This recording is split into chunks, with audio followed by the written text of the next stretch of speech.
Hello everyone, I'm Jeremy Holiday. I hope you've had a great weekend, and this is my presentation on tort liability. So what is tort liability? Our book defines tort as an actionable or civil wrong committed against one person by another that is independent of contract. They also go on to say liability may result from deliberate acts committed by another or acts involving negligence. Now in education, we see two main types of tort liability. One is intentional torts, which occur when an individual attempts or intends to cause harm to another. We see four specific intentional torts in education. Assault, which is an overt attempt to physically injure a person or create fear or apprehensions of injury, so like a student threatening to hit another student with a book. Battery, which is actually the physical deed threatened by an assault, so if a student says, hey, I'm going to hit you, and then they follow through, that would then be battery. False imprisonment, which is the intentional confinement by direct physical means, threats, or by assertion of legal authority. So as a teacher, tying a student to a chair, taping their mouth shut, that would fall under false imprisonment. Defamation, false statements that tend to harm another person's reputation, such as writing a letter about how poor a teacher is. The other main type of tort liability we see is negligent tort, which is unintentional. For examples within negligent tort is duty. So we have a duty as teachers with our students to make sure we're caring for them. Breach of duty is when we fail to exercise reasonable care. Proximate cause is the connection between the breach of duty and injury. And then injury, which is when one suffers a mental or physical injury.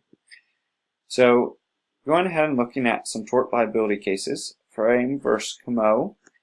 Probably just butchered that, but we'll go ahead and keep rolling here. Frame was an 8th grade student, and Dr. Barry Comeaux, which I'm going to call him Dr. BC the rest of this time, was a science substitute teacher. And Dr. BC, he was giving a spelling test, and some students started getting rowdy. He asked them to leave. They left, and then after they left, Frame was starting to speak up, and Dr. BC asked Frame to go ahead and leave. Frame didn't leave, and so Dr. BC came, and as he came to Frame, Frame stood up, and Dr. BC then went to escort him up by the arm. As he did that, Frame fell off balance, and he hit the podium, and long story short, Frame filed suit for assault and battery on Dr. BC.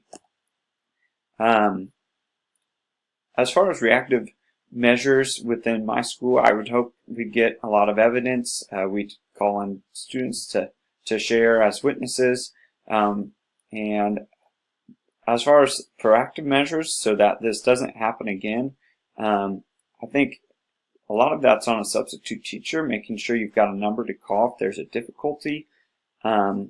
I also think having a policy of not putting hands on students, especially when frustrated. I understand that you have to occasionally give a hug, especially to elementary kids, but I think just having a policy of not even touching a kid when you're frustrated to prevent a situation such as this. Code of ethics would be beneficial because everyone would be on the same page here if everyone realizes they can't touch a kid when they're frustrated.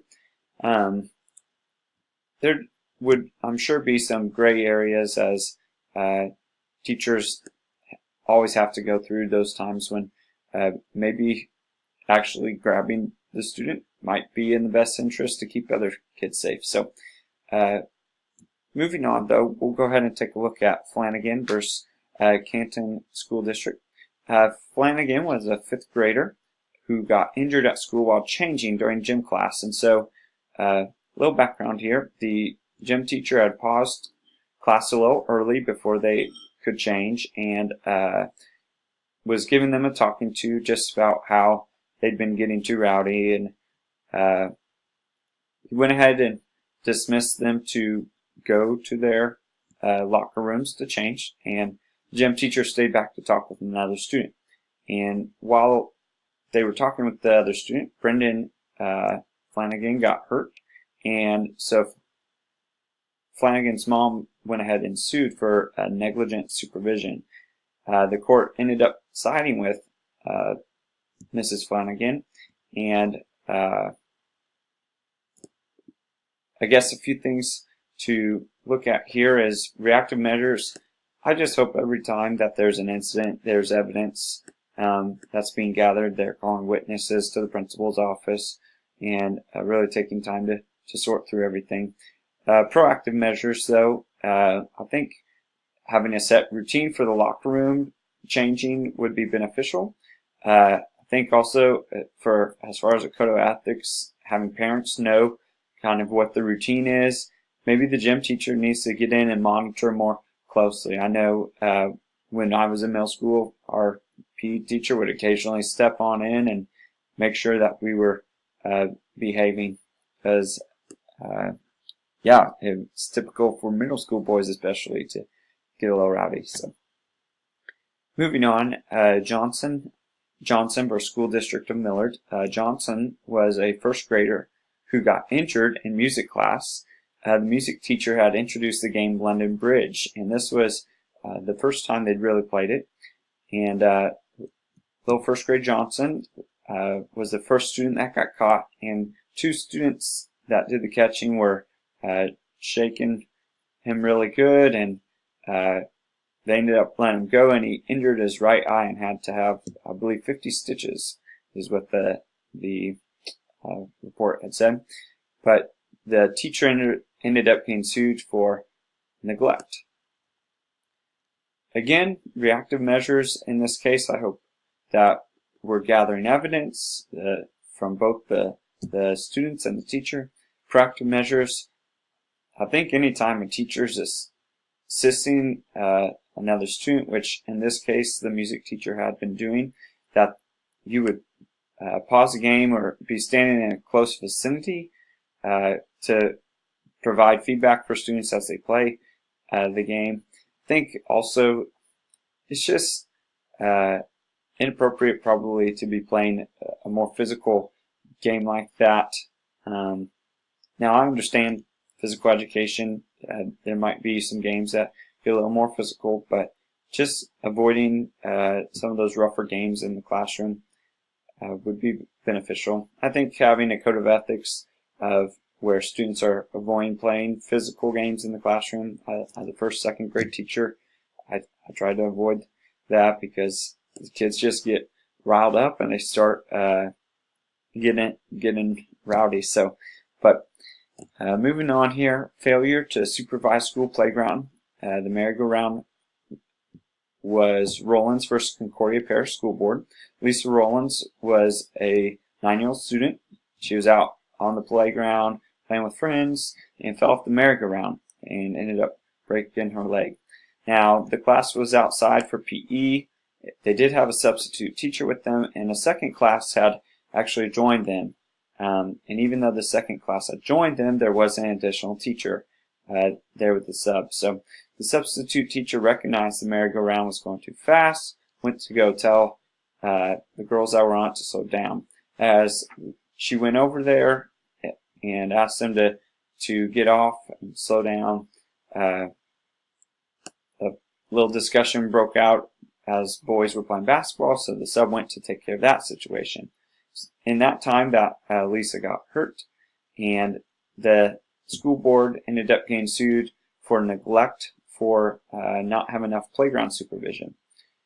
I think, again, reactive measures, you're gathering evidence. Hopefully, through this, the school recognized we need more supervision on the playground. Proactive measures within my own school, I think the fact that a sub had more responsibilities than normal, having that second class, is unacceptable. I think having a second teacher watching or even setting a code of ethics where there's a set limit of adults to students, a ratio on the playground would be beneficial in providing proper supervision. Last one here, Grammens versus Dollar. David was an 8th grade student. He actually suffered an eye injury while in science class that caused him to go blind for a while, and he still was having pain even as a 20-year-old. They're doing an experiment. They're launching a 2-liter bottle using water and pressure from air. David pulled out a pin to launch the rocket liter bottle, 2-liter bottle up, and the pin hit his eye. And so David's dad actually went ahead and sued science teacher, the principal, and superintendent for not following eye protection policy. Ended up being the policy was to protect from explosive, and the pin wasn't actually being used as explosive material. But just some takeaway from this, again, gathering evidence, talking to students about what went on in the classroom, calling in the teacher, proactive measures to prevent this. Potential eye protection policy could be beneficial, including a wider variety of experiments. Code of ethics could include that policy, and even simple experiments like that, because I was thinking, wow, how crazy, this little pin, an experiment that you never would have guessed would cause an injury, happen. And so unfortunately that could create stricter rules on simpler experiments.